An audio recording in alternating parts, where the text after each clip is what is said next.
Michelle. How's it Hey, going? Jenny. Good. How are you? Happy Wine Wednesday. Happy Wine Wednesday, pre-Memorial Day. Super excited to be here to chat with you and drink some of my favorite wine. Yeah. Excited.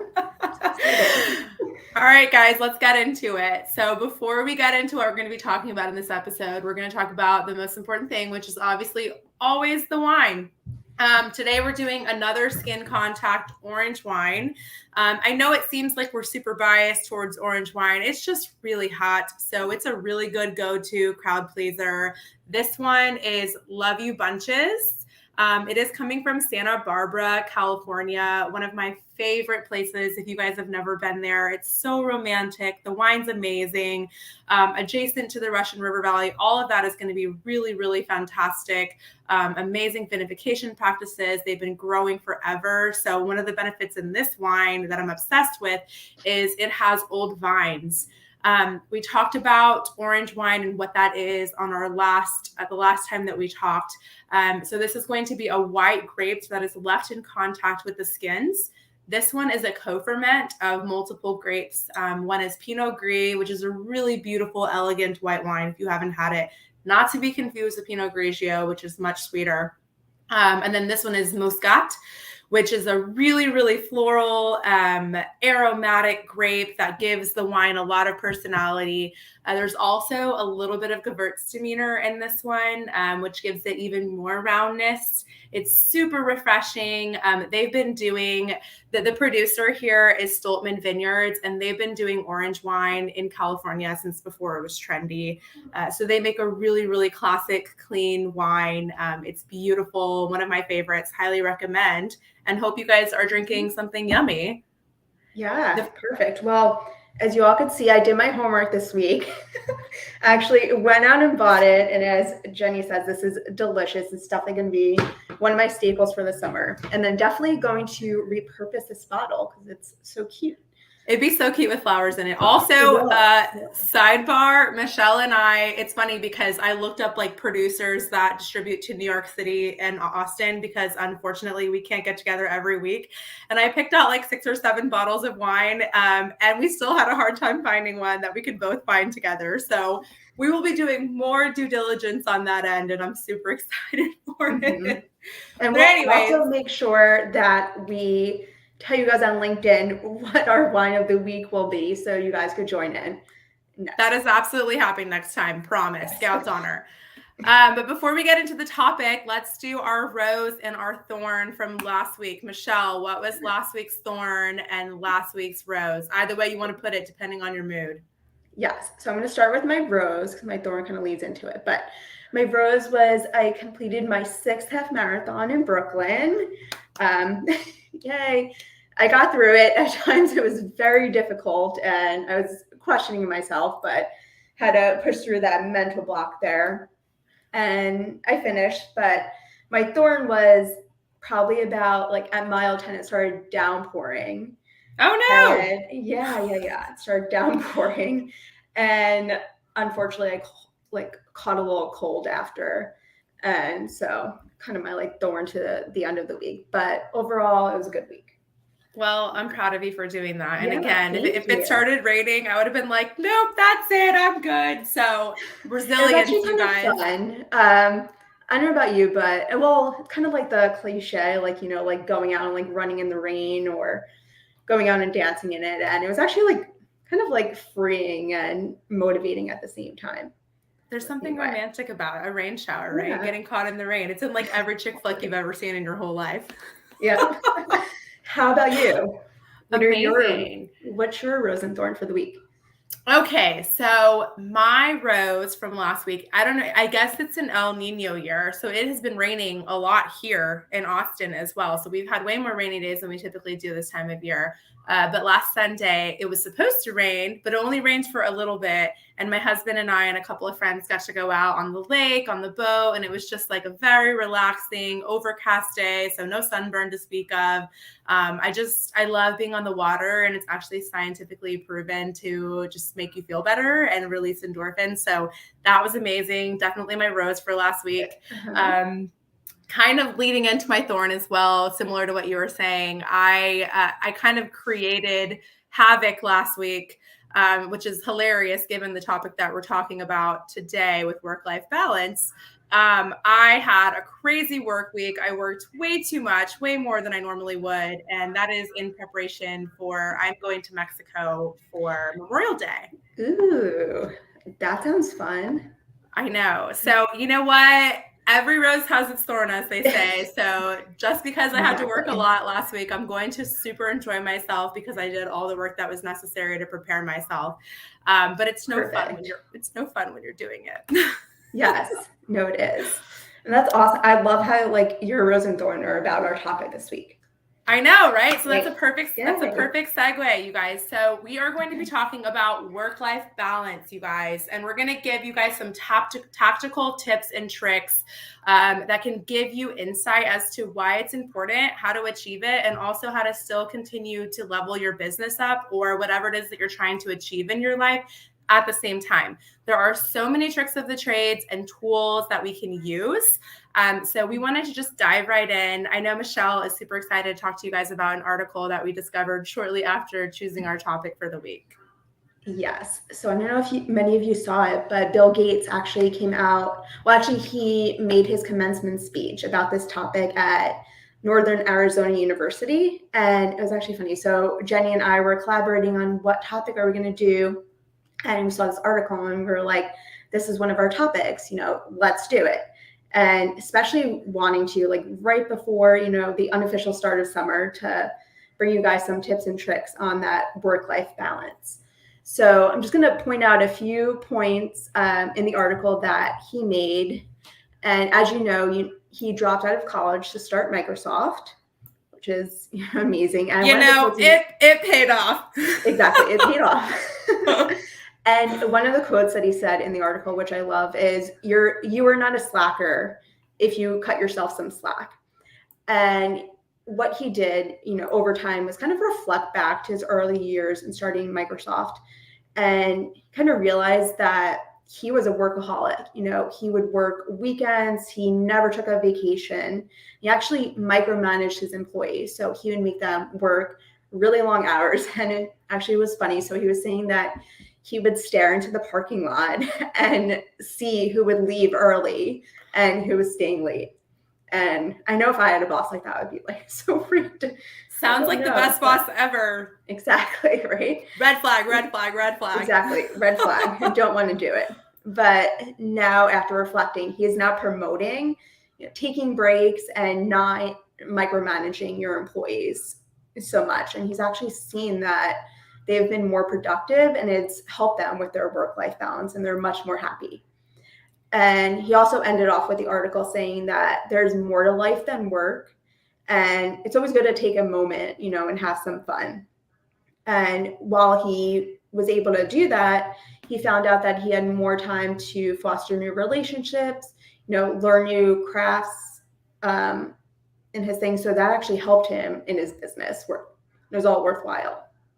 And he's definitely not the first, multi-millionaire / billionaire to have this same insight, right? You can't take it with you, you guys. And one of the things, it's funny, as soon as I was reading the article and there was a lot of buzz around it, specifically on Instagram, and I was reading in the comment section, which is the worst pastime ever. So don't recommend. And there were so many people that, for lack of better terminology, I'm going to call them trolls, who were hating on the fact that he was coming from a space and he has a reputation of being somebody who was a micromanager and somebody who didn't achieve his wealth that way. But I think as a society, it's so easy for us to point the finger and say, hey, that's not how he did it.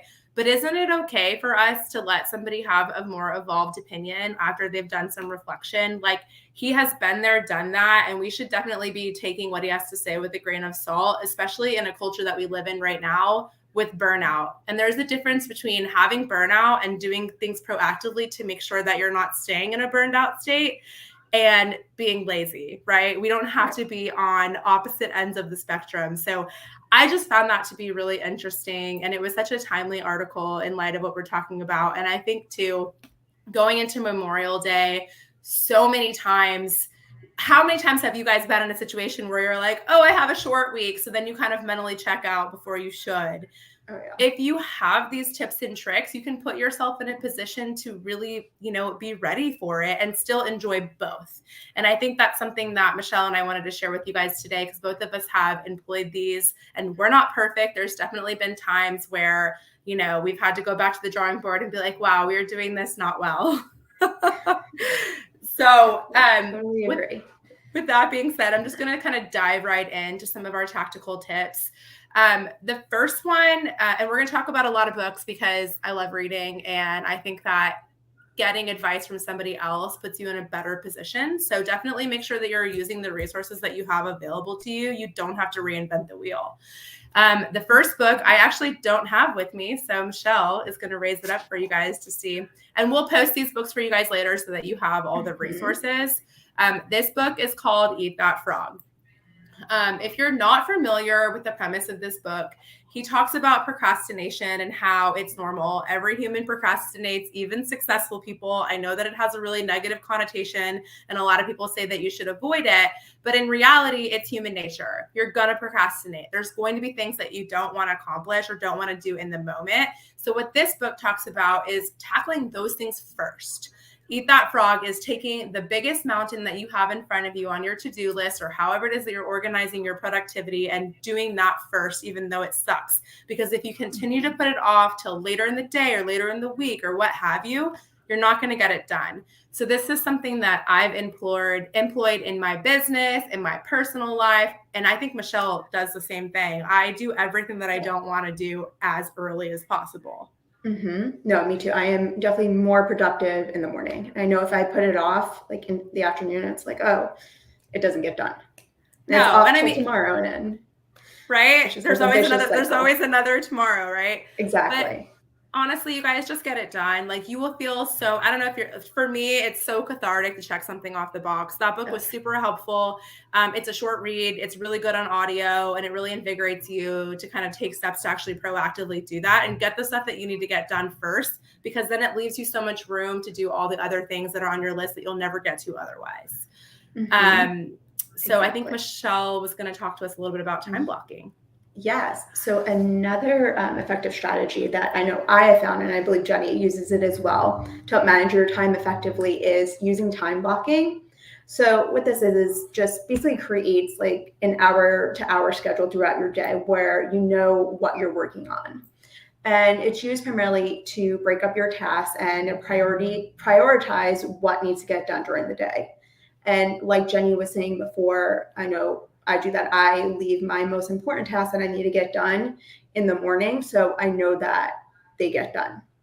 And another little tip that I like to do is sit down on Sunday night with I'm a little old school. I still have my planner, so I love it. Just sit down on Sunday night and just plan out my week. So I see what meetings I have, what downtime I have, and schedule. And then every night, what I'll do is I'll go over my schedule, see what I accomplished that day. And then if I didn't get it done, that's okay, as long as it, wasn't something that needed to get done. And in the past, I know, like, I used to beat myself up. It was like 8, 9 o'clock. I'd be like, oh no, I have to like get this done. I'd be, racing to do it. It didn't get done. So just know that it's okay. And then I, put it to the next day and I go over my schedule again. Yeah, it's funny. It's funny that you mentioned that, Michelle, because I do the same thing. Every week I sit down and I say, all right, what are the major objectives that have to get done? What are the things that have to get done that maybe aren't as urgent at this moment? And I tried to break it out. And when I first started this, before, I was so reactive. Whatever needed to get done was going on the to-do list, and I was going to sit there at my desk until everything was checked off. And it was a progression to get to where I am now, where I'm much more curated with it, right? Because initially I would say, oh, I need a time block. So what I'm going to do, instead of making a to-do list, is I'm going to put a huge block on my calendar that says working on calculation work or working on emails. But it just wasn't specific enough. You have to get really specific and granular so that you can tackle that task and make sure that you're staying within your lane to get that done. Because if you don't, it's going to continue to fall by the wayside. One of the things that Michelle and I didn't get to talk to you guys about last week, in terms of one of the lessons that we learned on our entrepreneurial journey, is your to-do list is forever going to be ongoing. It is never going to completely dissipate, right? So think about it. If you've got a really, really important task on that to-do list and it's continually getting the revolving door, you're never going to get it done. So you have to prioritize it and be specific in that prioritization. Definitely. And then one thing I'll add on that is learn, what tasks you're good at what time of day. So like for me, when I wake up, I get my emails out and then I like to make my calls later in the day. And I found that that's what works for me. Kind of, reflect and like learn what works for you. Absolutely. So in Michelle's vein, like I want to do my calls later in the day. I have to do a fair bit of writing, of technical writing in my job every single day. And the funny thing is, I actually really, really enjoy writing. It's something that is really fun for me and it's kind of cathartic. It's a little bit of a release for me. But what I found over the years is if I start writing after 11 a.m., it's not happening. I'm getting up, I'm doing X, I'm twiddling my thumbs, I'm getting on phone calls, I'm checking email. Everybody is distracting me and it's not happening. So if I want to get some real intense technical writing done, I'm waking up very early. I'm getting my coffee. I'm sitting at my desk. I'm making it a ritual. And I've been so much more effective that way. I'm talking shaving hours off of how long it would take me typically. So that is such an important lesson that you really need to do a lot of self-study and have self-awareness to know when you're most effective at what, and still get the things that need to get accomplished done first. And that kind of leads in, I feel like it's a really easy marriage between time blocking and multitasking. This is something that is really near and dear to my heart, especially as a woman. How many times have we heard, oh, women are so amazing at multitasking. Like you guys can truly do it all. You're thinking about a million things at once and you're getting everything done. There has been so much research that has suggested that while you might think that you're a really good multitasker, you're actually not. And what you're producing, the results that you're producing are subpar. It is definitely more effective to prioritize your tasks the way that Michelle and I are talking about. Focus on them one at a time and give each task the attention that it deserves. I've been doing a lot more research as I've gotten older too on cognitive function and how we can optimize that. And there's a lot of little like biohacks that you can do to make yourself more effective in the day. And they've actually done a ton of studies that have said that multitasking places an extremely heavy cognitive load on your brain, which means that not only are you not effective, but you're also stressed. And when you're stressed, you're in fight or flight mode and things aren't getting done at the pace or the level that you can typically execute them at. So that's something that definitely it takes practice, you guys. So you have to put yourself in a position to think about, hey, am I doing a million things at once? Slow down because I'm not doing any of these things at the highest level. I really need to isolate myself. And then Michelle, I know it's funny. I feel like so many people in our organization avail themselves to this, but there's so many tools that we have at our fingertips that can help us do this. Your phone allows you to put "Don't disturb me right now" on it. You can leave your phone in a separate room. There's so many things that you can do to put yourself in a position where you're optimized and not trying to do a million things at once. Oh, definitely. Totally agree on that. And kind of last tip we wanted to leave with you here is, it's very important to take breaks throughout the day. And, I know some of you are thinking, well, like, I just want to get it all done.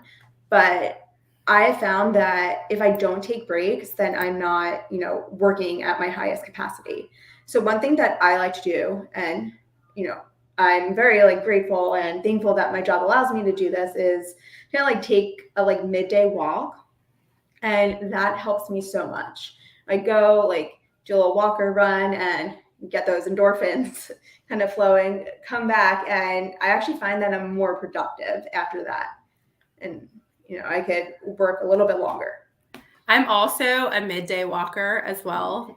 They've, again, to bring in the research and the science for you guys, they've proven that it releases endorphins and releases cognitive load if you get outside once an hour. Now, I know that that's not feasible for a lot of people. So there are some hacks that you can kind of work around. One of them is being in a room that has a window, or putting yourself in a room that has a window so that you can look outside.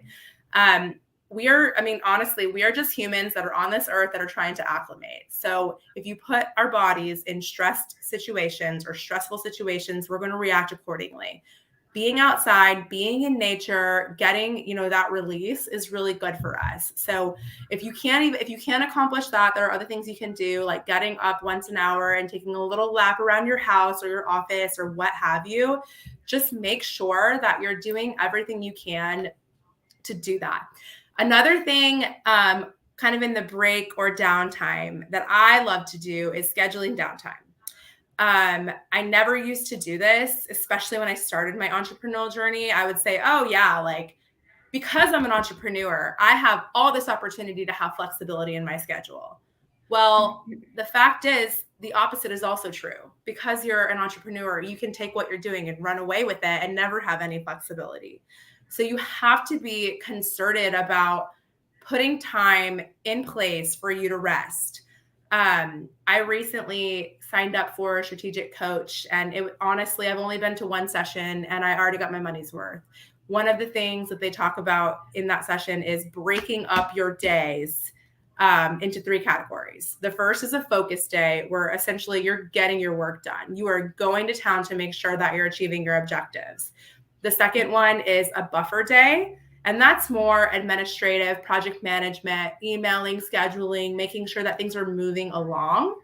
And the last one is a free day. This is a concept that a lot of people in the entrepreneurial space cannot wrap their brains around or fathom. And that is taking an entire day where you don't think about the business, you don't work in the business, you don't answer to email. This is kind of going back to what we were talking about last week, in the sense that when you have days like that, when you fully, disengage from your business or your job, you are spurning creativity. You are putting yourself in a position where you are actively not engaged, not worried, not stressed, and then it allows you to come back refreshed. Michelle and I are huge believers in vacation, and I'll admit that I am the worst. I always bring my laptop. I'm always answering emails, but I make strides every single time I take another vacation or another break to do that less and less and less. And I'm actually doing it this weekend when I go to Mexico. I'm only bringing my iPad. I'm not bringing my work laptop, just for emergencies. Michelle, you are my accountability partner. Okay. But honestly, guys, what can't wait 3 days? Like, if you are doing what you can to put your clients in the best position possible, or your job or your coworkers or what have you, there's not a lot that can't wait 3 days. I'll bring the iPad just in case there is. But in reality, you have to disengage. You have to. Otherwise, you're not going to be as effective at work or other areas. It bleeds over into other areas of your life. It does. Yeah. And I tell you, I did it in the past. I remember actually, like, one of my first vacations I took in this career, and my boyfriend will attest to this because he got very angry at me. But I remember I brought my laptop. I think we were actually going to Mexico too. And I ended up, trying to like squeeze in work. And I felt that I didn't even really like enjoy my vacation. It just made me more stressed just thinking about like all the things that I had to get done. So definitely learned my lesson on that trip, and just leave my laptop at home and really enjoy. Because I think we were saying this last week, that I know for me, when I get back from a trip, I'm just so much more motivated and focused to get things done. I think it's, you go away and it's like, you know what, this is nice. I want to work harder so I could do this more. Absolutely. And it's funny, I had a similar scenario when I was really young in my career. I went to Mexico, and I didn't really know what it was to have a job. It was my first kind of stint out of law school in corporate America. And the culture at the company at the time was, you must bring your laptop, you must be available. And I received an email that was like, urgent, alarm bells. Probably on my second day of vacation. And I didn't have the wherewithal at the time to know that it was not urgent. That was just the culture that they had cultivated. And it wasn't something that the alarm bells needed to be sounded for. And that stuck with me, right? Because the way that I am, I put 110% into every single task that I want to accomplish. So it really did ruin my vacation. And let me tell you guys, time is the only thing that you can't get back. And you really, if you were going to take the time to schedule and pay for and take time away from work to go be on a vacation, you need to enjoy it. Otherwise, what is the point, right? So it's just so important to set those boundaries, not only with your job or your partner or what have you, but also if you're an entrepreneur with your clients. And this is something that I've had to learn the hard way. I used to be Johnny on the spot available if someone was calling me. It didn't matter what time it was. The fact of the matter is there is a way to serve your clients at the highest level and still draw boundaries, right? And still tell them when it's okay for you to collaborate with them. Obviously, I want my clients to think of me as a resource and somebody that they can call at any time, especially if something's wrong. I want to be that for my clients. But there is a way to chat with them and say, hey, this is when I'm generally available the fastest. This is what we're working on at the moment. And this is what we're prioritizing. And then you can have a healthy working relationship back and forth with them so that you are never put in a position where you have to be reactive. And not only do you have to set those boundaries with your employer or your clients, but also the folks that work with you.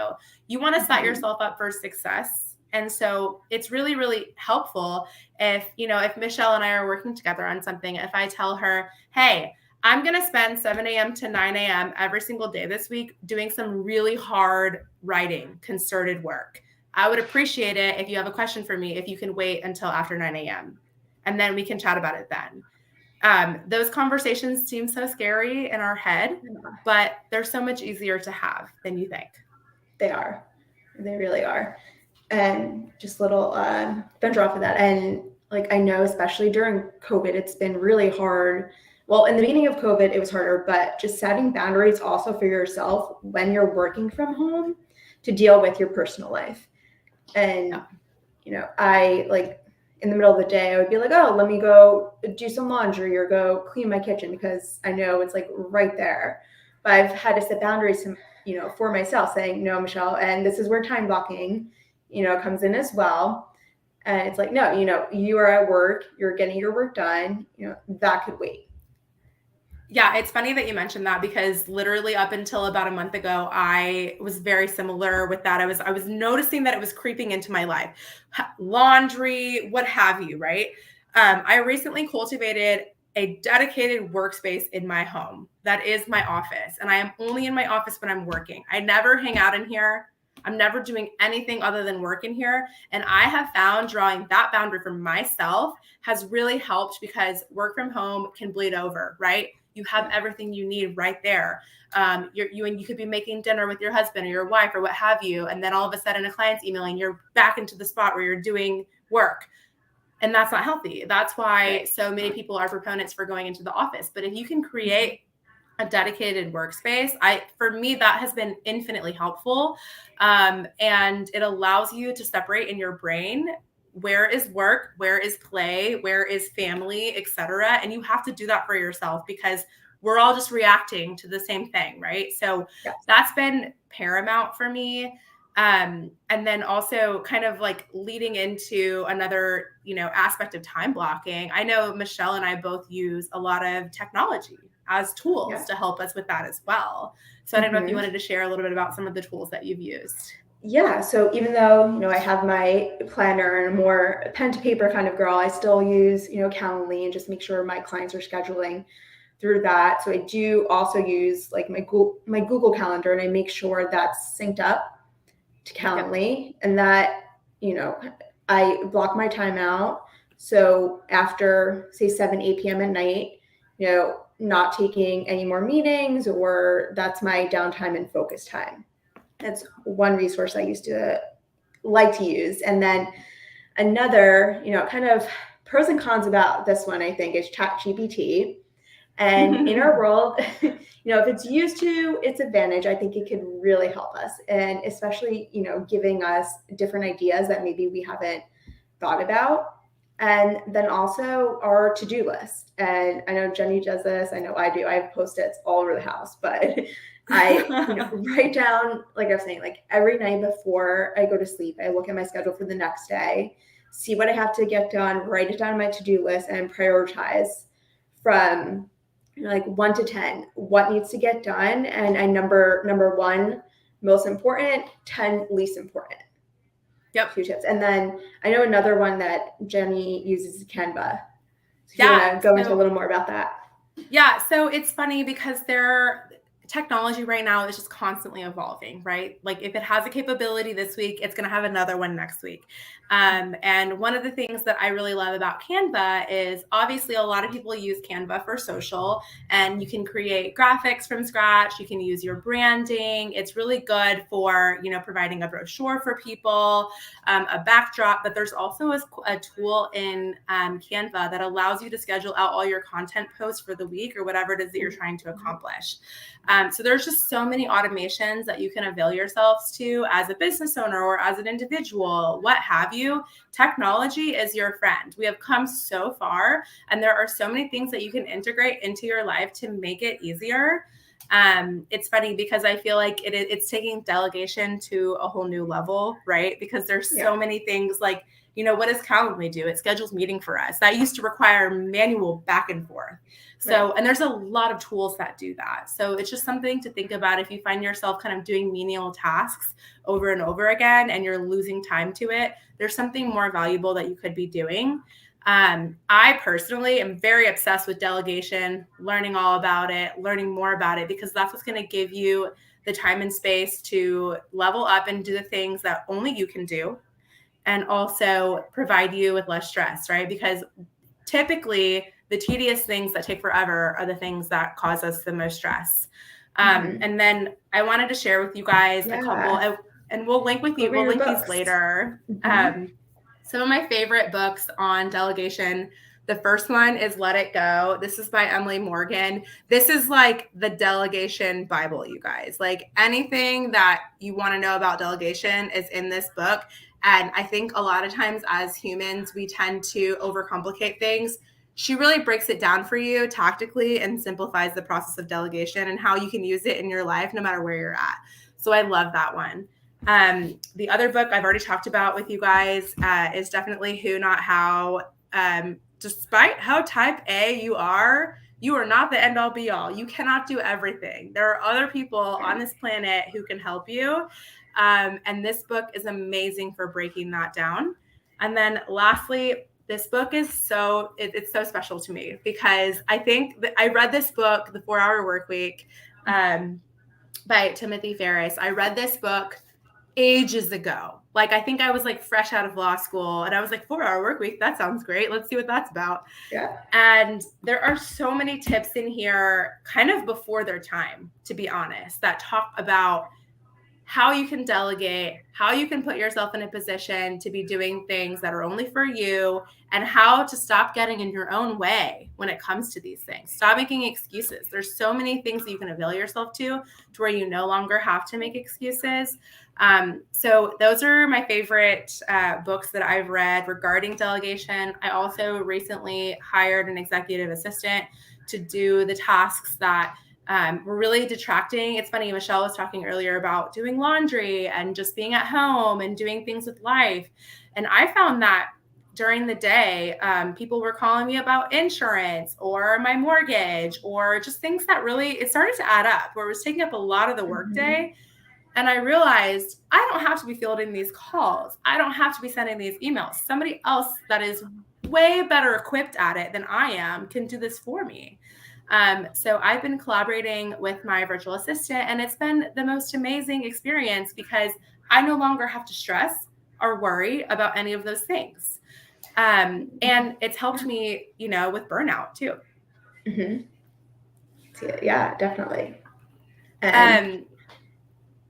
Sorry.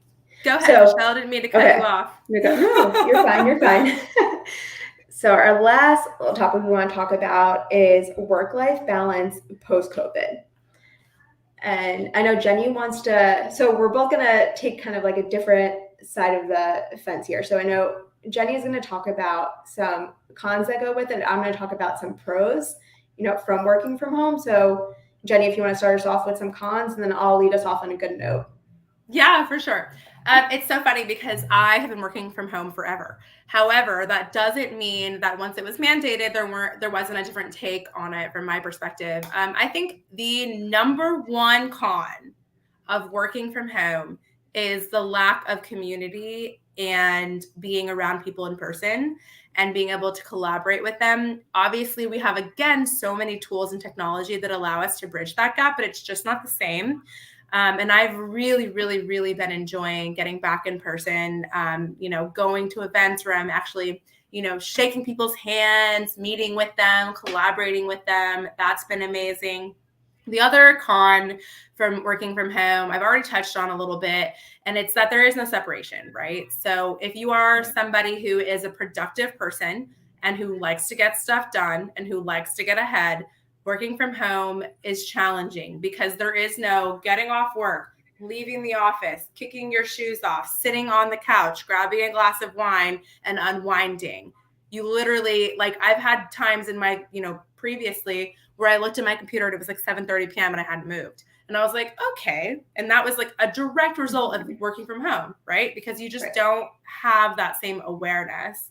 That being said, I do think that there are a lot of really beautiful things about working from home. And I know, Michelle, that like we both love working from home now. So it's not all negative. It's just being cognizant of those things, Yeah. And I think, definitely working from home, it's just easier to balance that work-life ratio. And I've actually spoken with people that have been working from home now after COVID, and they've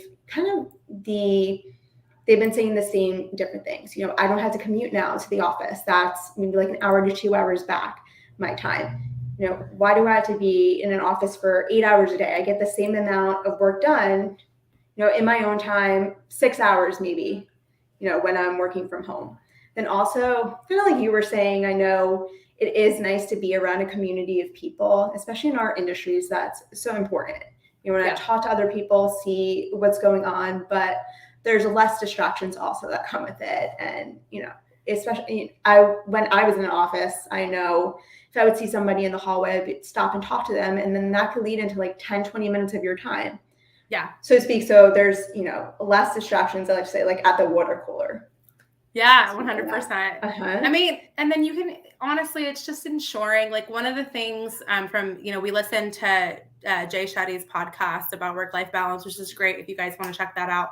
And one of the things that he was mentioning was how important culture is to people feeling like they are in an intentional workspace and that they can pursue work-life balance.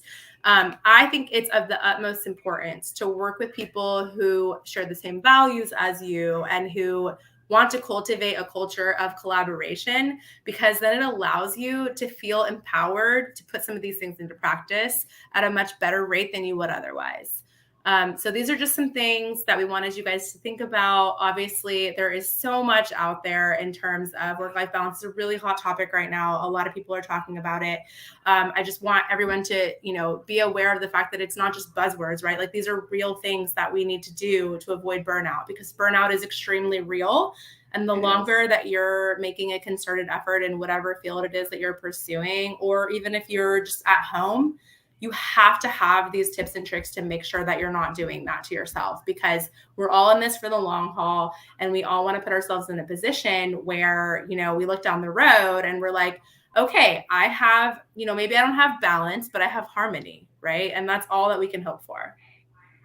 Exactly. Yes. And really prioritizing that work-life balance is so good, especially for our, physical and mental health. And I know, like in Jay Shetty's podcast, he was actually talking about that workplace stress is actually the 5th leading cause of death within the United States. And about like 40% of workers saying that they have a very extremely, stressful job. And what happens is that, you have a stressful job at work, and then that leads into your personal life. So then you go home and you take it out on your others, whether that's your husbands or your kids. And just having that overall balance is so important. Yeah, I agree wholeheartedly. I'm going to have our quote queen, Michelle, close us out with a quote in a second.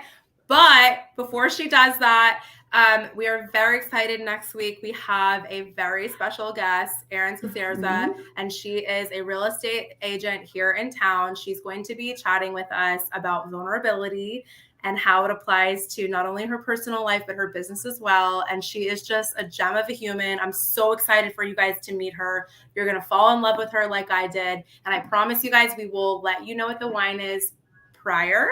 We're going to post it on LinkedIn, I believe. So if you guys are on LinkedIn, look out for that announcement about Erin. And then also we'll put the wine. Feel free to drink whatever you want. But I always think it's fun for us to kind of collaborate and learn something new about a new region. No, definitely. All right, quote queen. Okay, my wine of the week. Okay. Take us away. As you guys know, I deemed myself quote queen. So I'm going to lead you guys off with a quote that has to do with work-life balance. But Michelle Obama said, we need to do a better job of putting ourselves higher on our own to-do list. Thought that was a great quote for this week. Yeah, I'm pretty much, she has so many one-liners. Again, if you're ever bored, just, Google Michelle Obama quotes. You'll be there for hours. Well, thank you everybody for tuning in. And like Jenny said, we will see you next Wednesday for our nice discussion with Erin. Happy Memorial Day, you guys. Great Memorial Day weekend. We'll see you then. All right.